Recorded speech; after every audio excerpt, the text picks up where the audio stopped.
El primero siempre es el más valiente y el más rápido, ya. Pero imagínense, y mire lo que dice la Escritura, que la gente escuchaba, los enemigos escuchaban en la distancia el grito de los hombres. En la distancia, estoy hablando de kilómetros de distancia, los hombres oían cómo estos israelitas gritaban. ¡Ah! Imagínense algo, grito. Yo sé que usted no hubiera gritado, ¿verdad? Como hombre, así nomás. Dele nomás. ¡Pum! Pero la Biblia dice que ellos gritaban de dolor. Pero en el campamento enemigo, dice la Biblia que los enemigos sentían los gritos y pensaban que eran gritos de victoria. Y dice la Biblia que los enemigos, al oírlos gritar, pensaban que los israelitas estaban ¡eh! Y en realidad era ¡ah! Estos gritaban de dolor y los enemigos escuchaban gritos de victoria. Entonces, a veces en medio de la circuncisión, en medio de tu dolor, es cuando tú lloras. Cuando tú estás acá adorando al Señor, yo me imagino de pronto el enemigo mirando tus ojos diciendo, a ver, ¿está llorando porque está adorando? De pronto no está llorando porque la cosa estuvo difícil, a la semana estás así, levanto mis manos aunque no tenga fuerza, estás levantando tu mano y estás ahí adorando al Señor y a lo mejor te dolió todo lo que pasó la semana. Pero el enemigo puede ver, no quiero ni nombrarlo, el enemigo puede ver tus lágrimas y dice, wow, está adorando a Dios. Y tú estás ahí, Señor, ya no puedo más, pero yo soy tu hijo, gracias, Señor, y estás adorando. Y el diablo se confunde, dice, este está adorando. Debería estar gritando y está adorando. Porque en realidad el enemigo confunde los gritos de dolor con gritos de victoria. Y cuando la Biblia dice que ellos estaban ahí, mire por favor, dice que se hizo un valle que se le llamó el Valle del Prepucio. Mire la cosa. Una cosa gigante ahí llena de prepucios que fueron circuncidados. Mire, el Señor, antes de conquistar Jericó, los mandó a un tiempo de intimidad. El Señor se metió allí, a la intimidad de ellos. Y el Señor arrancó de ellos cosas que no estaban bien, los circuncidó. Y note por favor, y la Biblia dice que ellos quedaron, mire, dice que los enemigos allá, el corazón se les hizo agua. Era como un montón de agua acá adentro diciendo, estamos perdidos, mira cómo gritan, están gritando con pasión. Y esto estaba gritando de dolor. Y dice la Biblia que el corazón se les hizo agua. Y la Biblia dice que el Señor les dijo que acamparan en ese lugar, ¿sabe hasta cuándo? Hasta que fueran sanados. Es tan importante, y míreme por favor, es tan importante en la vida estar sano para las siguientes etapas de nuestra vida. Hay un momento donde Dios demanda que nosotros seamos sanados por causa del lugar donde Dios nos va a llevar. No está bien toda la vida vivir con heridas. A veces alguien nos provocó algunas cosas y debemos enfrentarlas, pero no podemos sobrellevar toda la vida. Hay lugares donde Dios nos quiere llevar, pero nos quiere llevar sanos. Es más, muchas veces nosotros mismos queremos ayudar a otros, pero Dios demanda de nosotros sanidad. De hecho, yo normalmente cuando voy en avión, esa frase la tengo grabada. Usted la ha escuchado por ahí, Luis, seguro. Dice, mire lo que dice la azafata, que me sé de memoria esa historia. Para contarles solamente una anécdota, una vez viajé solo, en un avión solo. Bueno, el piloto iba, pero llegué al aeropuerto, me voy a chequear y la niña me dice, ¿qué asiento quiere? Yo le digo, no, uno de la ventana. Me dice, pero cualquiera, elija cualquiera. Y no, le dije, pero ¿y quién más va? No me dijo, no, si va solo. Y yo le dije, ¿cómo voy a ir solo? Me dijo, no, pero yo pensé que era una broma de la niña. Y cuando llego al avión, y soy el único pasajero del avión, y yo miro para atrás, y un avión grande, y miro y digo, no, yo pensé que era una broma, y empecé a mirar las cámaras. Yo dije, esto debe ser una broma. Y de pronto la señorita adelante comienza con sus cosas, con la máscara, y empieza, y yo miré, y el avión comenzó a avanzar. Y yo le dije, señorita, no es necesario. Si voy solo, ¿para qué van? Me dijo, no, por protocolo debemos hacerlo igual, aunque sea un pasajero. Y yo me sentí tan privilegiado, hermano. Ahora, ¿por qué? Porque era un charter, era un avión contratado que iba a buscar personas. Entonces, pasó que la empresa era Sky, pasó que la empresa dijo, aunque uno solo haya, a mí ya ese avión estaba pagado. Y de hecho me fui y me vine solo en el avión. Ahora, la frase que les quiero decir es esta. Es que ya en el momento dicen, antes de ayudar a la persona que tiene al lado, yo no tenía a nadie, pero decía, antes de ayudar a la persona, si la cabina pierde presión, máscaras caerán. ¿Cierto que dice así?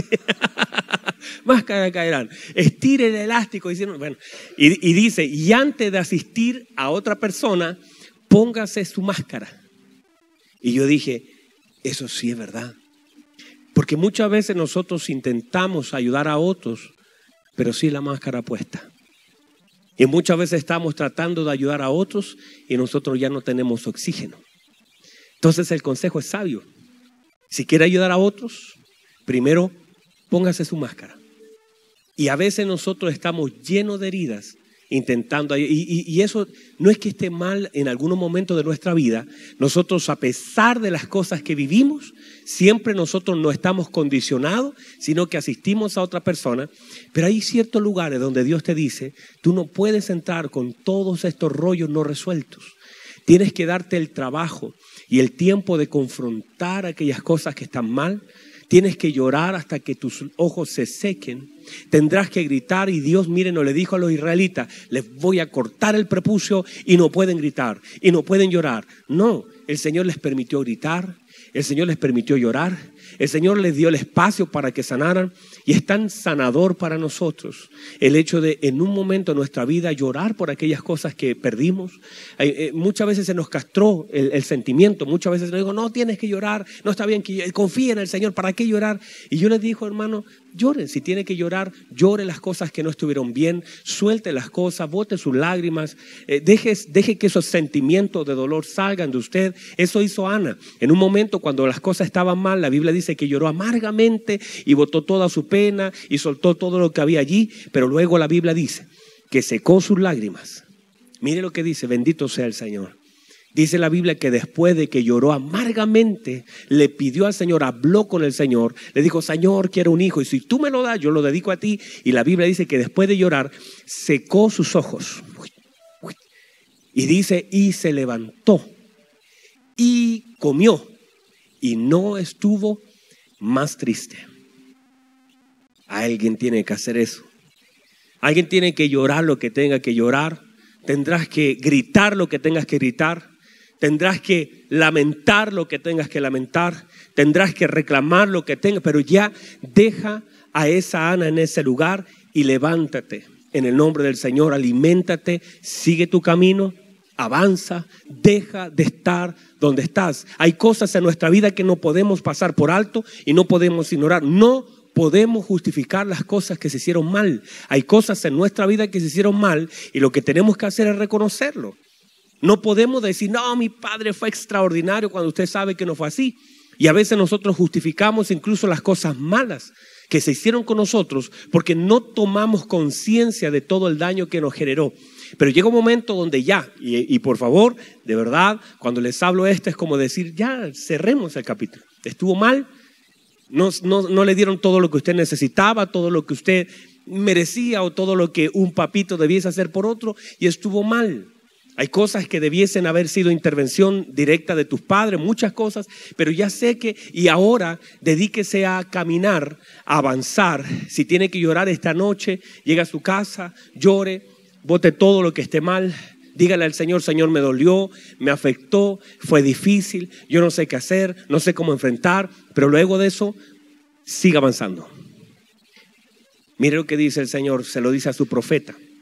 Mire lo que se le dice el Señor al profeta Elías. Elías, viene un ángel, él quiere morir, él ya no quiere seguir. Y de pronto un ángel va debajo del enebro, le toca el hombro y le dice, Elías, come y bebe, porque el largo camino te resta. Y yo les quiero decir exactamente lo mismo. En un momento tienen que despertar.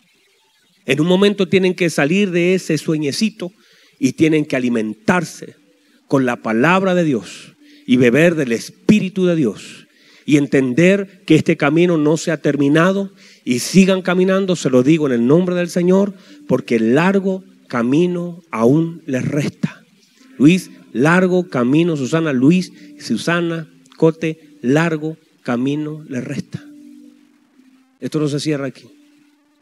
Largo camino les resta. Elías, largo camino te resta. Tienes que comer, tienes que alimentarte, tienes que beber, tienes que ponerte en pie y tienen que caminar, porque largo camino todavía nos resta.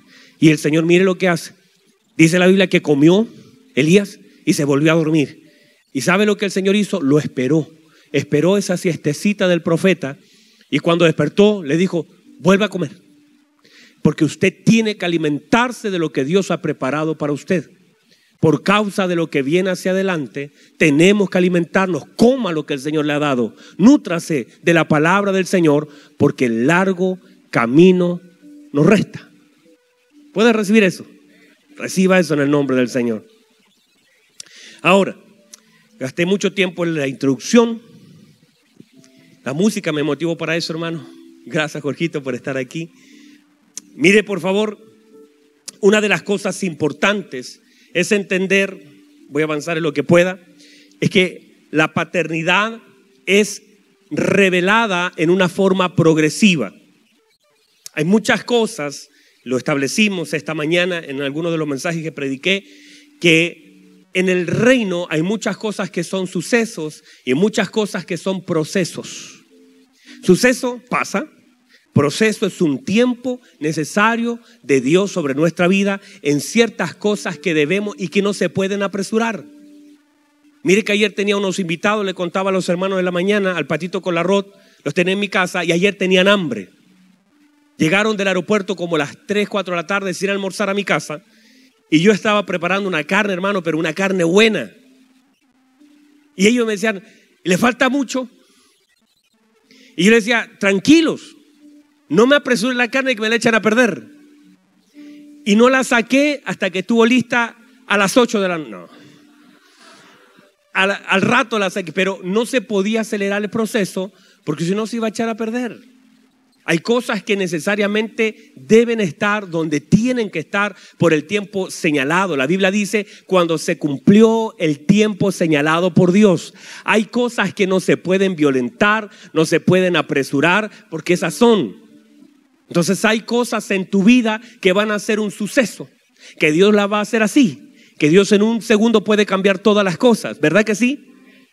Pero hay otras cosas en nuestra vida de parte de Dios sobre nosotros que son un proceso y que son parte de aquellas cosas que vienen a formar tu carácter, que vienen a tratar tu temperamento, que vienen a formar tu paciencia, que vienen a medir tu confianza, que vienen a trabajar con nosotros, que son necesarias también.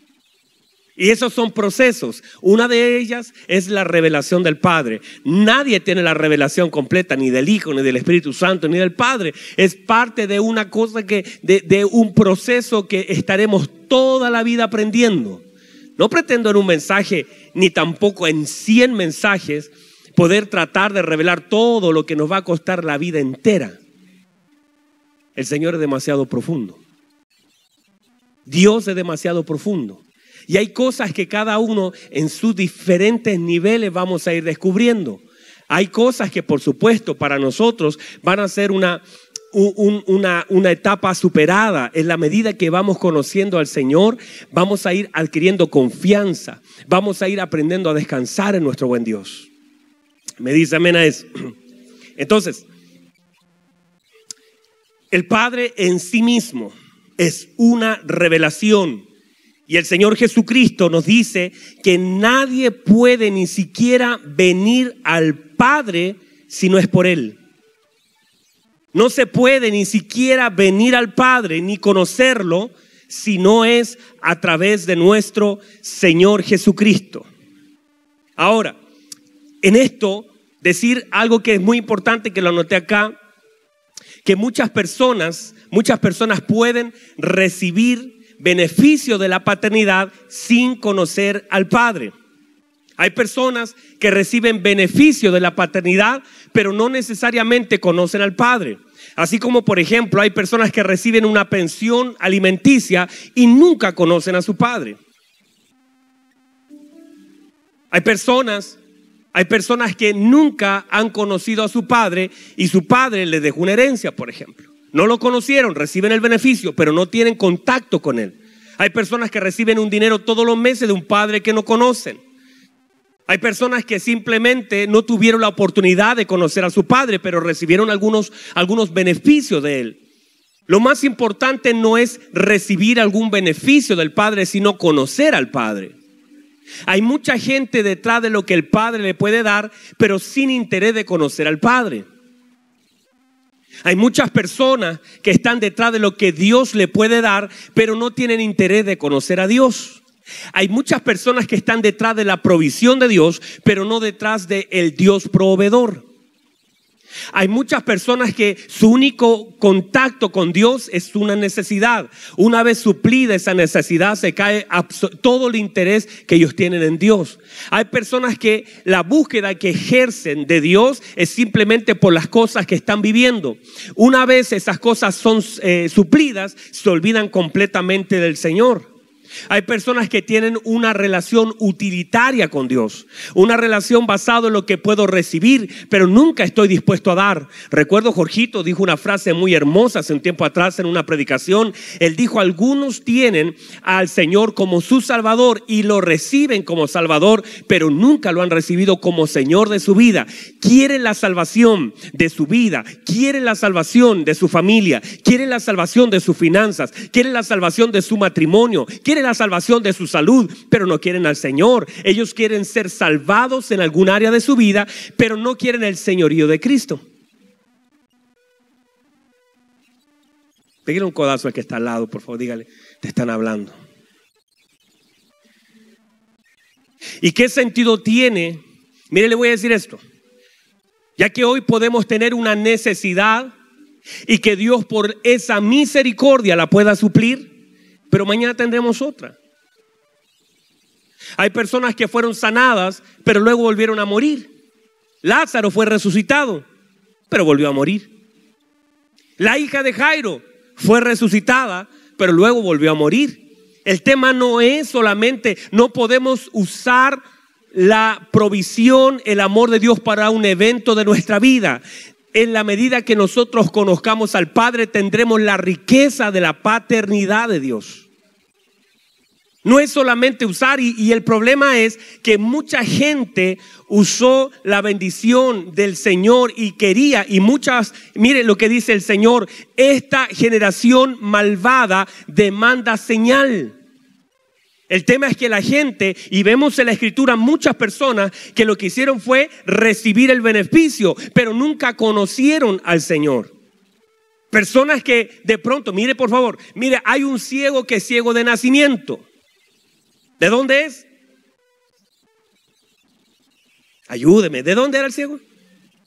No, era de nacimiento. Bueno, los hermanos venezolanos quedan así como, ¿qué es eso? Aquí en Chile tenemos un lugar que se llama nacimiento.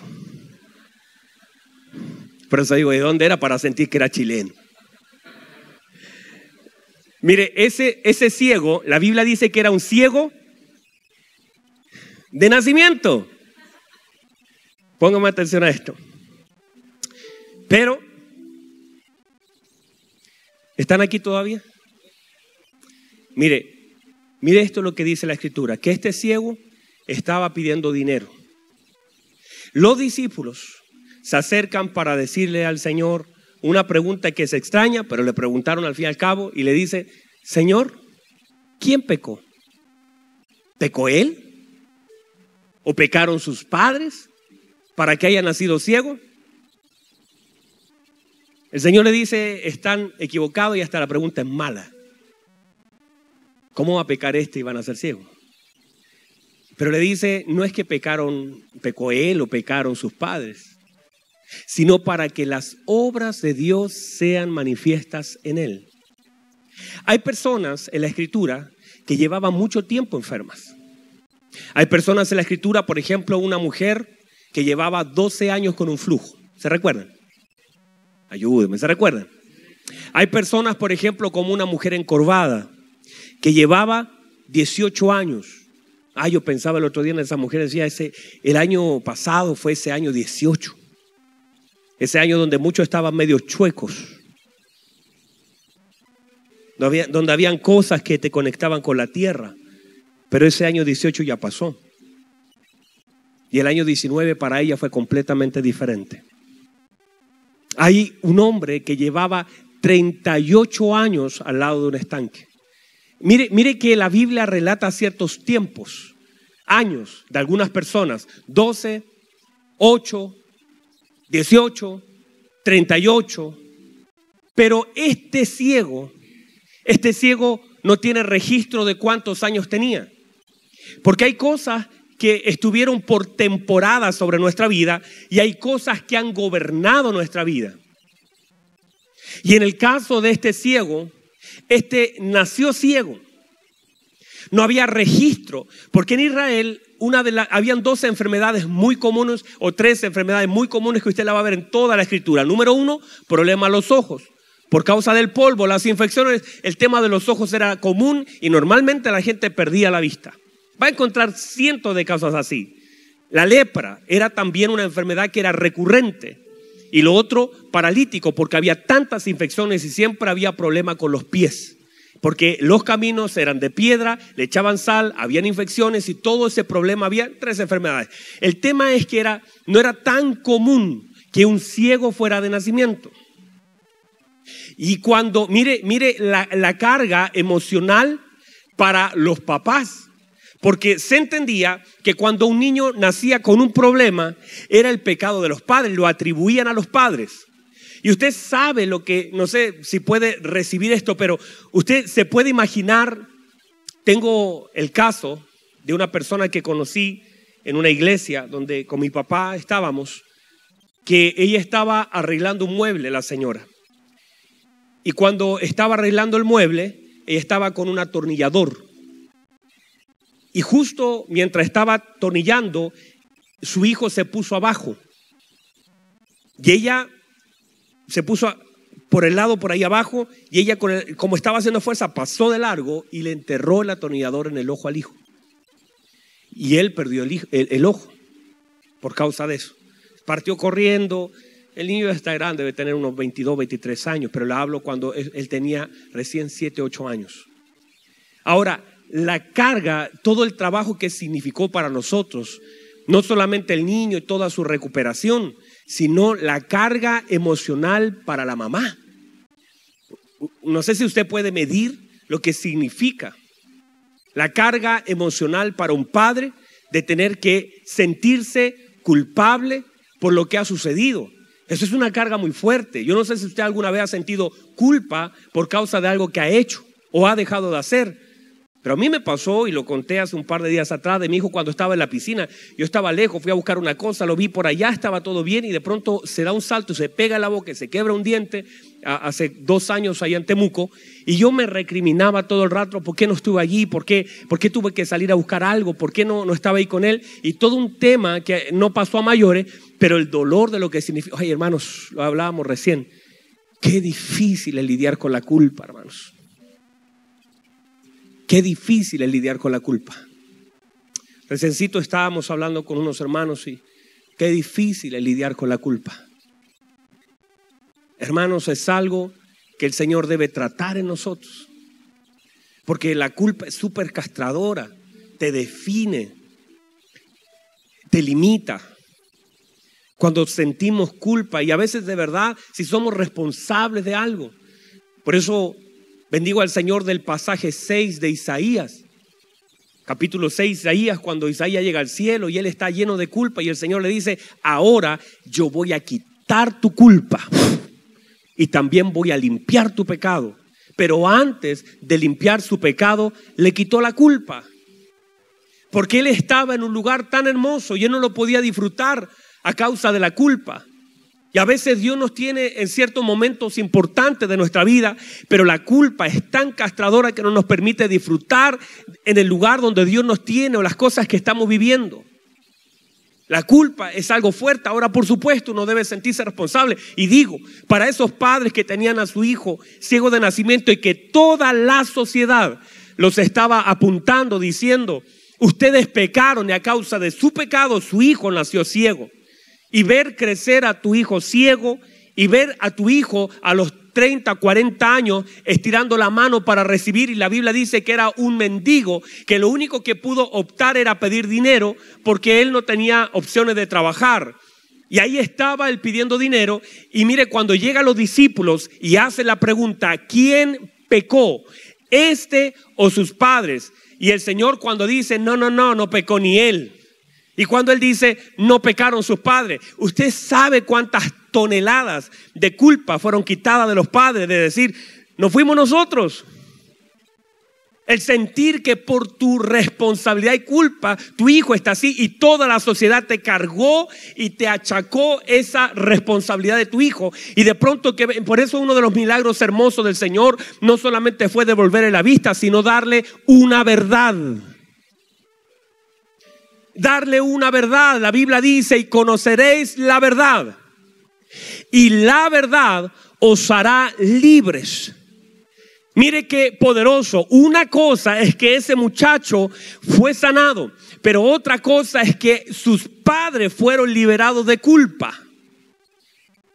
Y hay muchas cosas en nuestra vida que están atadas a mentiras y que el Señor tiene que intervenir, porque son mentiras que te han achacado durante tantos años, que te han hecho bajar la cabeza, que te han puesto, han hecho que tu corazón se duela, y de muchas cosas que ni nosotros tenemos responsabilidad, o muchas cosas sucedieron antes de Cristo ser revelado a nuestra vida y que nos duele el corazón vivirla. Y el Señor está trayendo hoy libertad a tantas cosas que en algún momento de nuestra vida estuvieron mal. Y el Señor ahora, con su verdad y la manifestación de Cristo sobre nuestra vida, podemos entender ahora que esa verdad tiene el poder de liberarnos, de sacarnos la culpa, de posicionarnos y erguir vuestras cabezas, dice, porque la redención está cerca, de poder recibir sin culpa el favor del Señor y no sentirse que yo no merezco, sino que entender que yo fui sentado juntamente con Cristo en lugares celestiales, y no tiene que ver con si lo merezco o no lo merezco, tiene que ver con un hecho consumado por la gracia de Dios sobre nuestra vida, que no tiene que ver acaso con mis habilidades, siquiera con mis capacidades o mis decisiones, tiene que ver con una gracia derramada, con un perdón de pecado, con algo que nos fue otorgado no por nuestras obras, sino por pura gracia y misericordia. Y cuando nosotros entendemos eso, aprendemos a disfrutar lo que el Señor nos da.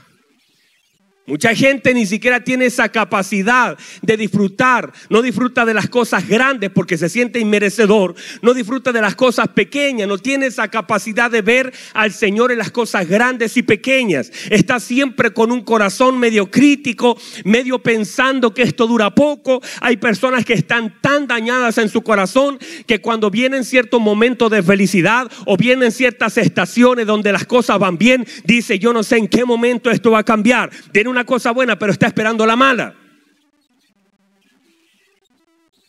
Ayúdeme usted. Gente que de pronto piensa que las cosas buenas duran poquito.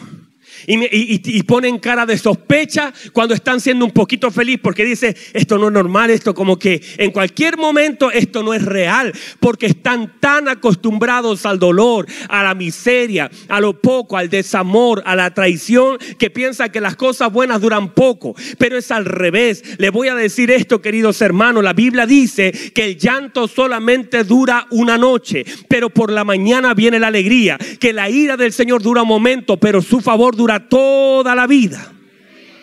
Y aprenda a eternizar las cosas buenas y no las cosas malas. El apóstol Pablo dice, porque esta pequeña y leve tribulación momentánea. El apóstol Pablo define las cosas malas que vive como cosas leves y momentáneas. Con su boca no eterniza lo malo. Él dice, porque esta leve tribulación momentánea, no vamos a darle un lugar incorrecto a las cosas malas, pero le vamos a poner fecha de término a las cosas malas que vivimos. mismos, vamos a decir que son leves y que son momentáneas. Vamos a decir que son leves y son momentáneas. Pero las cosas del Señor, aquel favor y gracia, son eternas, son pesadas, son extensas.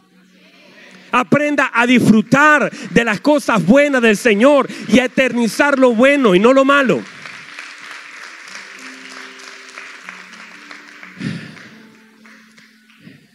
Se me acaba de terminar la hora más encima. Se me acabó y no avancé ni un puntito, Gabriel, hermano. Y él tuvo en la mañana, me dijo, pastor, quiero escuchar el otro mensaje, ni siquiera avancé. Bueno, pero reciba esto, por favor. Mira lo que el Señor establece en esta palabra. El Señor establece la paternidad y el señorío como cosas importantes de aprender y destacar. Dice, te alabo, Padre, Señor de los cielos y la tierra. Entender que la paternidad también contiene señorío. Aprender también que en esa paternidad nosotros podemos descansar. El Señor inmediatamente cuando comienza a decir esto, dice, porque escondiste las cosas, los misterios, las cosas grandes, las revelaciones más profundas, las escondiste de los sabios y de los entendidos y se las revelaste a los niños. Y dice el Señor, sí, Padre, porque así te plació. Y mire lo que dice luego. Luego continúa diciendo, traed, vengan a mí los que estáis cargados y cansados, porque yo os haré descansar. Porque cuando se nos revela la paternidad revelada te da descanso. Cuando se te revela tu Padre, entonces tú caminas no con miedo, no con temor. No estás con miedo cuando tú conoces quién es Dios. Cuando tú sabes en quién has creído, en quién has confiado, tú caminas con seguridad. En la medida que tu Padre te sea revelado y en la medida que el velo, la revelación que es quitar el velo. En la medida que tu Padre vaya siendo manifestado así, entonces cada vez vas a tener mayor seguridad. ¿No le pasa a usted que nuestros hijos con nosotros se sienten seguros? No importa si está prendida o apagada la luz, si está el Padre, el niño está seguro. Mis hijos a veces por la noche se levantan y por alguna razón y por como todos los niños en algún momento tienen temor, pero cuando están solos, pero cuando el Padre está con ellos, ellos duermen tranquilos. Mi hijo siempre me dice, me despierta cuando yo me voy a venir por las noches, me dice, papá, no te vayas hasta que yo me duerma. Y se me queda allí y me dice, hazme cariño hasta que me duerma. Y yo le empiezo a acariciar y él está tranquilo, porque la paternidad da descanso. Y cuando tú comienzas a conocer, por eso Moisés recibió la paternidad de Dios. El Señor le dijo, mi presencia, mi paternidad irá contigo y yo te daré descanso. David recibió esa paternidad y la recibió en el Salmo 23, Jehová mi pastor, nada me faltará, el lugar de delicados pastos me hará descansar. Entender que cuando la paternidad se te revela, tú comienzas a descansar. Porque tú sabes que tu mañana ya está asegurado en las manos de tu Padre. Nada más importante que la revelación del Padre. Y que en la medida que nosotros podamos conocerlo a Él, tendremos más descanso. Y cada vez que el Padre se nos va revelando, revelación del Padre es una llave. Cada vez no es información, no es para decir, wow, sé algo más. No, la revelación viene a transformar. Cada vez que hay una revelación, también hay una transformación. Toda revelación es una llave que te da accesos a la casa de tu Padre. Y en la medida que más conoces a tu Padre, más entendimiento tiene de quién eres tú. Y en la medida que vas conociendo a tu papá, en realidad vas recibiendo la verdadera identidad que el Padre te ha dado a ti, por gracia. Póngase en pie, por favor.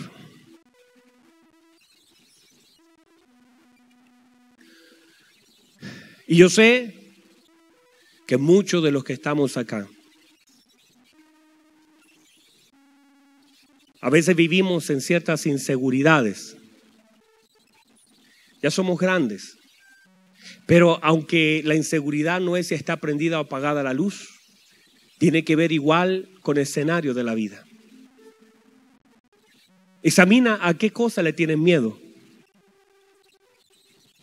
Hay gente que quiere riqueza, pero en realidad no quiere riqueza, lo que no quiere son las pobrezas. Hay gente que le tiene miedo a la enfermedad porque yo siempre miraba, por ejemplo, a mi abuelita. Mi abuelita tenía asma y mi abuelita murió de viejita, de 96 años, muy, muy anciana. Pero siempre cuando le daban sus ataques de asma, yo cuando niño, yo era niño, ella dormía al lado de la pieza y era una casa pequeñita, y mi abuelita le daban esos ataques de asmas. Y usted sabe, los que conocen eso, que quedan sin respiración, se empiezan así, y es una cosa muy compleja. Y siempre, entonces crecí diciendo, ay, yo no quiero que me dé. Y una vez corriendo sentí como que me ahogaba y me vino el temor de decir, no vaya a ser que yo tenga eso. Tenía por ahí 15, 16 años y el temor comenzó a operar en mi mente. ¿Por qué? Porque yo veía y escuchaba a mi abuelita sufrir por las noches. Hasta que un día dije, yo no tengo por qué operar en temor. Hay cosas que tocaron a mi abuelita, tocaron a mi abuelo, tocaron a mis padres, pero a mí jamás me van a tocar.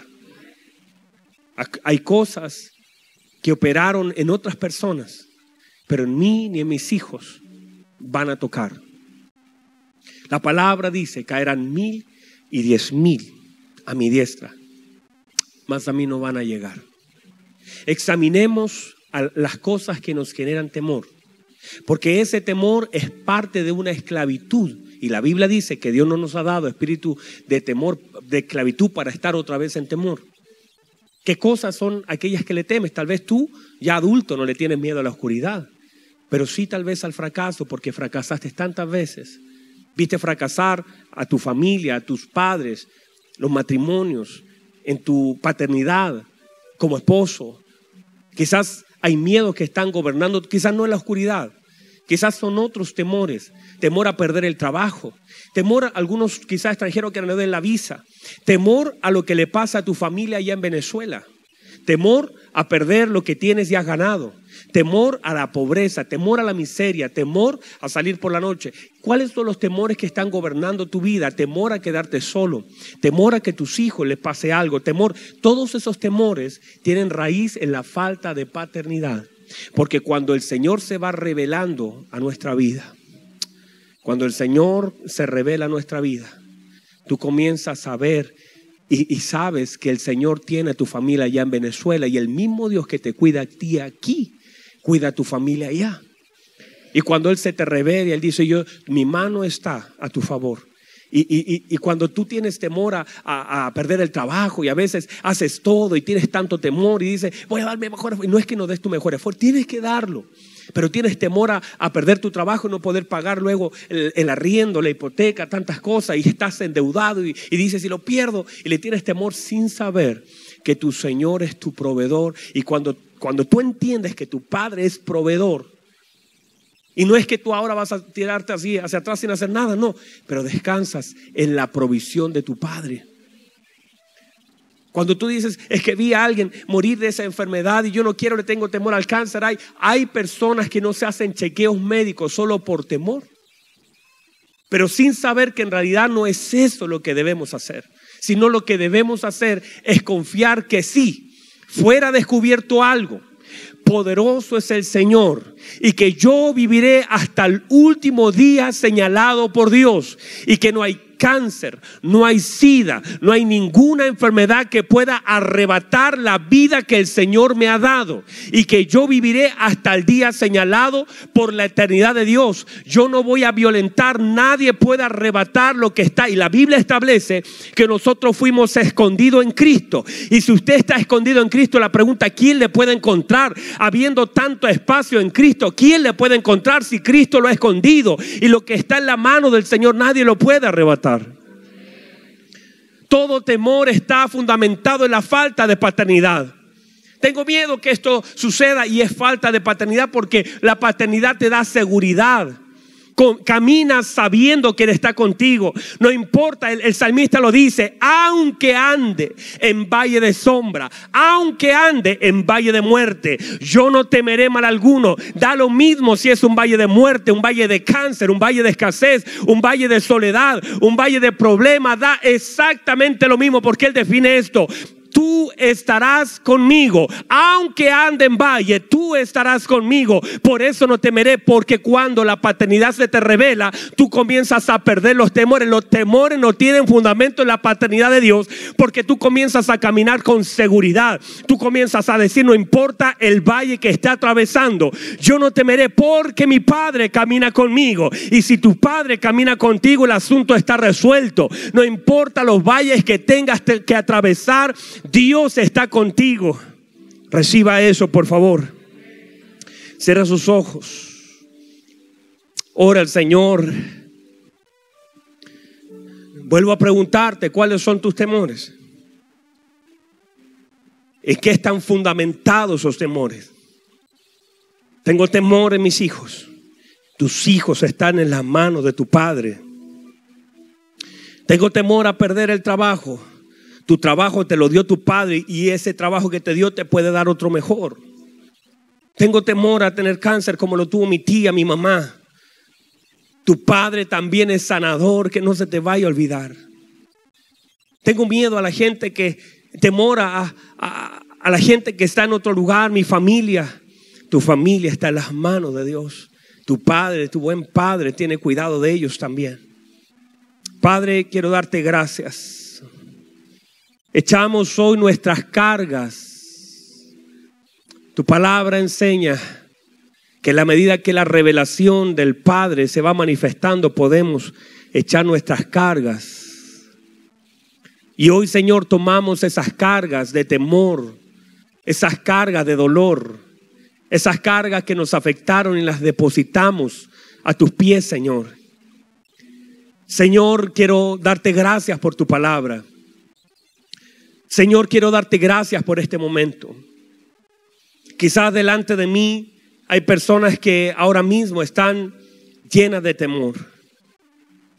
Y tal vez temores que tienen su fundamento en la falta de paternidad. Hay cosas, Padre, que yo no puedo hacer. Pero el Señor Jesucristo prometió que Él era el que podía revelar al Padre, y a quien el Hijo quiera revelar.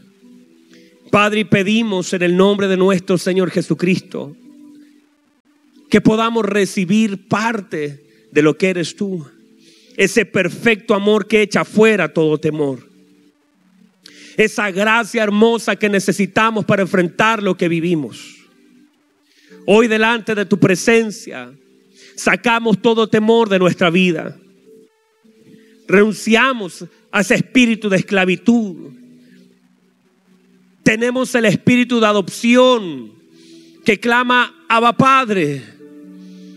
Gracias, Señor, por este tiempo, y cada uno de mis hermanos que pueda estar viviendo ahora mismo un problema, una dificultad, donde sienta, Señor, que su vida está compleja, que no sabe dónde ir, que no tiene dirección, que se siente vacío. Yo te pido que puedas revelarte a su vida. Ayúdanos, Señor, a conocerte cada día más.